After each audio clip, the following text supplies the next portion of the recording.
Desculpas inaceitáveis. Pastor João Falcão Sobrinho. As desculpas mais constantes dos crentes não dizimistas que tenho ouvido são as seguintes: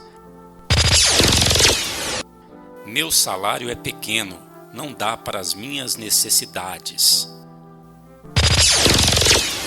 Minhas despesas são muito grandes, nem sei como calcular os meus dízimos. Estou construindo minha casa ou estou comprando uma propriedade e tenho que investir tudo nesse negócio. Sou dizimista de coração. Mês que vem prometo a Deus que darei o meu dízimo. Não dou o dízimo porque não concordo com este ou aquele gasto que a igreja faz. Não concordo com o dízimo. Não vejo fundamento para o dízimo no Novo Testamento. Eu contribuo segundo proponho no meu coração. O dinheiro é meu, eu gasto como eu quero.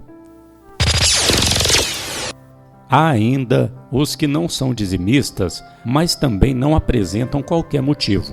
Entre os que oferecem várias das desculpas acima, temos encontrado aqueles que têm uma vida financeira particular e familiar completamente desorganizada. Estão sempre pagando suas contas com atraso, vivem sacando vales e tomando dinheiro emprestado. Cremos que a omissão nas contribuições para a igreja, nesse caso, não é falta de doutrina, nem de amor à causa, mas simples desorganização da vida financeira, pois justamente esses crentes é que deveriam ser mais assíduos dizimistas, porque a fidelidade na mordomia traria como consequência natural a ordem e a prosperidade, em cumprimento às promessas do Senhor na sua palavra. O dízimo é uma questão de fé. Não é uma questão de matemática. Na matemática da incredulidade, quem dá mais fica com menos. Na matemática da fé, quem dá mais fica com mais. Basta ler Malaquias 3:10. O problema de muitos crentes é que eles ainda conservam alguns resquícios do tempo da sua incredulidade. Como, por exemplo, a ideia de que o que damos para a igreja é um favor que estamos fazendo, o apego às coisas materiais, aos bens terrenos, como se nossa segurança espiritual também dependesse dos recursos materiais.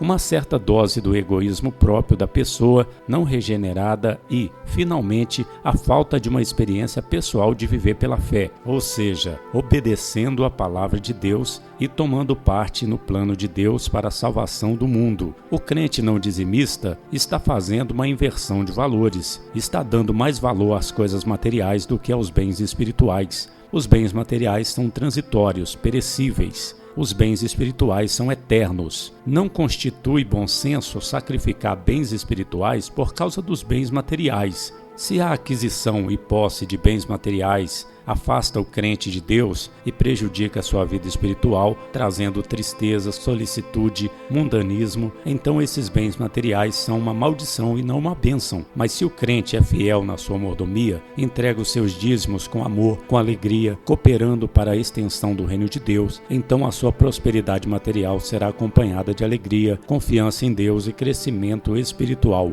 Como devemos responder às desculpas acima enumeradas? Primeiro, não é o salário que é pequeno, é a fé. Em todas as nossas igrejas temos exemplos de crentes que recebem um salário pequeno, mas não têm falta de nada, porque são fiéis a Deus na sua mordomia. Por outro lado, os crentes que recebem um salário pequeno também têm o direito de alegrar-se em contribuir para o sustento da causa e também têm o direito de serem abençoados por Deus na sua vida espiritual e igualmente na sua vida material. Por que razão havemos de trancar para os cristãos de pequena renda as janelas do céu?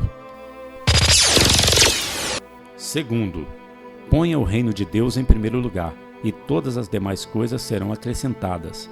Quem não sabe viver com 90%, tampouco saberá viver com 100% do seu rendimento ou salário. Os 90% com a bênção de Deus significam infinitamente mais do que 10% sem a bênção de Deus. Quando Jesus disse: "Não podeis servir a Deus e a Mamon", o Deus da riqueza, estava dizendo que se alguém não serve a Deus com seus bens, então está servindo a Mamon, isto é, está adorando as riquezas e cometendo o pecado da idolatria. Terceiro, é um direito adquirir casa, apartamento, condução, roupas, alimentos, tudo que é necessário para a nossa vida e nossa família, tudo aquilo a que temos direito como resultado do nosso trabalho honesto e condizente com a moral cristã. O problema começa justamente quando a aquisição de bens materiais impede nosso crescimento espiritual. A experiência nos tem mostrado que, em igualdade de condições, a prosperidade material do crente dizimista é maior do que a do não dizimista. Assim, a fidelidade na mordomia, ao invés de atrasar e prejudicar a família cristã na sua prosperidade material, tem sido uma bênção também para a vida material. Quarto, ser dizimista de coração, isto é, concordar com o dízimo na teoria, mas discordar na prática. É o mesmo que dizer que crê em Deus e viver como se Deus não existisse. A verdadeira antítese da fé é a desobediência.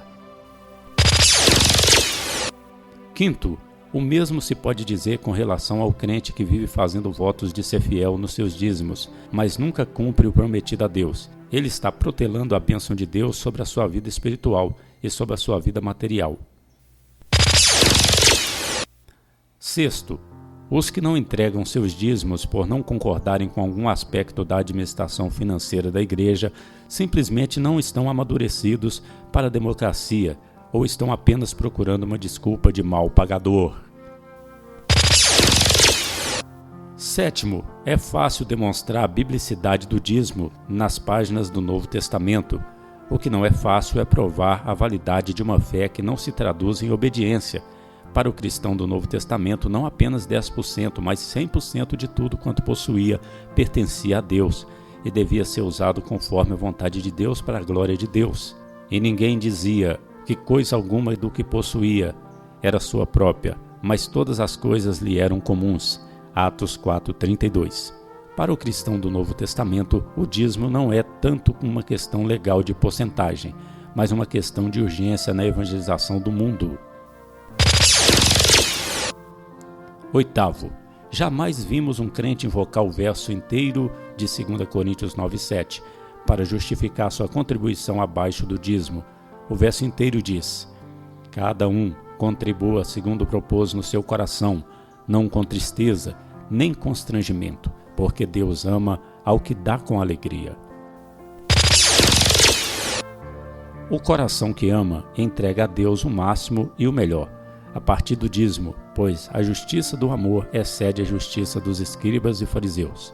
Para eles, 10% era o seu máximo, para o cristão, 10% é o mínimo. As mesmas desculpas, e por igual inaceitáveis que os crentes não dizimistas invocam para justificar sua omissão, lamentavelmente têm sido invocadas por pastores de igrejas para tentarem justificar a omissão da igreja no plano cooperativo, a lealdade da igreja na cooperação com outras igrejas para cumprir a ordem de Cristo na evangelização do mundo, abre os olhos dos crentes para a liberalidade, ajuda-os a compreender a extensão da sua responsabilidade como participantes do reino de Deus, tornando-se assim uma bênção para suas vidas, antes mesmo de serem uma bênção para a igreja e para o cumprimento dos seus objetivos como igreja, na cooperação com a evangelização do mundo.